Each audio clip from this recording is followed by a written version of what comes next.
Let us have brief information of Buddhist symbols. The Buddha was predominantly venerated in the aniconic form from the early period till the 1st-2nd centuries of the Common Era.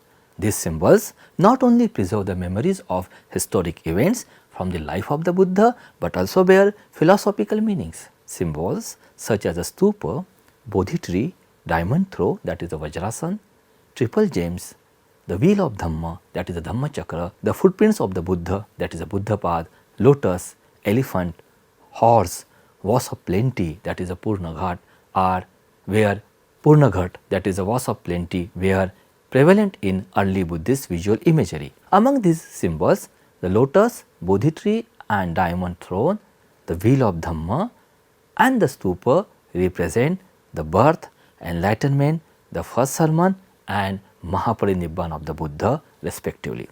During the early period, the Buddha has been portrayed in a symbolic form. The major transformation could be witnessed in a Buddhist rituals and religious practices from the 4th-5th century CE. It seems that advent of numerous Buddhist sects and the impact of contemporary religious practices brought out this transformation. The Buddhist imagery of the late period was marked by the presence of the numerous Buddhist deities. The Buddhist architecture of late period also exhibits modification in the architectural pattern. Let us discuss the origin of Buddha image. During the early Buddhist phase, the Buddha was venerated in a symbolic form. From the 1st-2nd centuries of the Common Era onwards, the Buddha was worshipped in aniconic form after the rise of Mahayan sect. The Mahasanghikas played an imperative role in the genesis of the Buddha imagery. Scholars have diverse opinions about the theories of Gandhar or Mathura origin of Buddha image. However, archaeological evidence confirms that the Buddha image was introduced in Gandhar and Mathura regions during the early centuries of the Common Era. A study of the early Buddha imagery attests an influence of Yaksha sculptures on Buddha images. Early Buddha imagery is highly inspired by the concept of 32 Mahapurusha Lakshanas, and artisans were successful in portraying many of the Mahapurush Lakshanas in a Buddha image.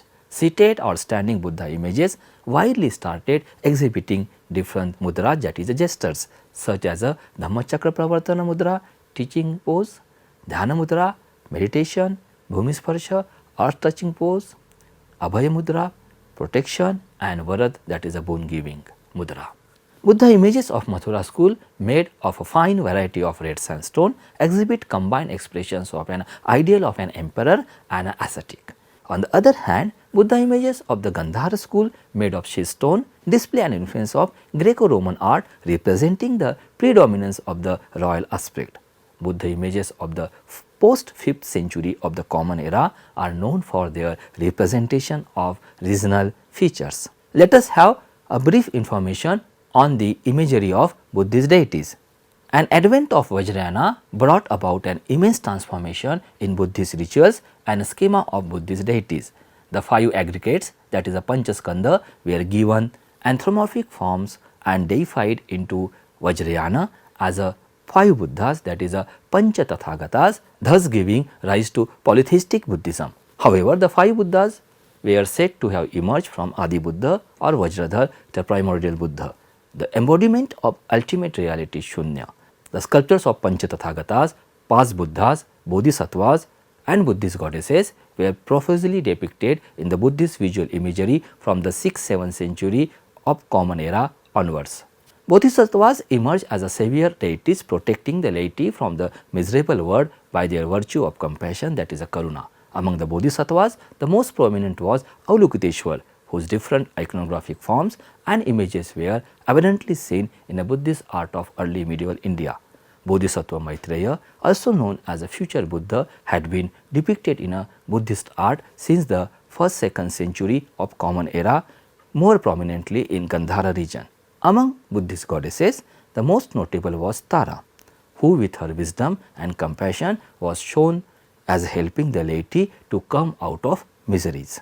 Let us have a brief information of the Mahavihara. Mahavihara was a Buddhist monastic establishment engaged in educational activities and dissemination of Buddhist teaching and philosophy. In the early period, Buddhist monasteries were engaged in the propagation of Buddha's teaching, but from the 5th-6th centuries of the Common Era onwards, a major shift could be seen in the functioning of Buddhist monastic establishments. These establishments were now engaged in educational activities in an organized way to spread Buddhist teaching under the royal patronage of the dynasties such as the Guptas, Pushyabhutis and Palas. Students not only from Indian subcontinent, but also from Southeast Asian and East Asian countries got admitted to this Mahavihar. The archaeological remains of Nalanda Mahavihar are testimony of its magnificence in the early medieval period. Other significant Mahaviharas were located at Vikramshila and Odantapuri, both located in Bihar, and Krishnagiri, that is Kaneri, located in Maharashtra. The religious settings of early medieval Eastern India were marked by the prevalence of such Buddhist educational centers. The Buddhist monuments have also preserved a good example of the ancient water management. One can see the either ponds or lakes as well as rock cut water systems as an example of such water management system. In this module, you have studied Buddhist monuments, their typology and historical relevance. I hope you will enjoy virtual journey of Buddhist sites of India, their significance, contribution to Indian culture and potential for tourism development. Thank you.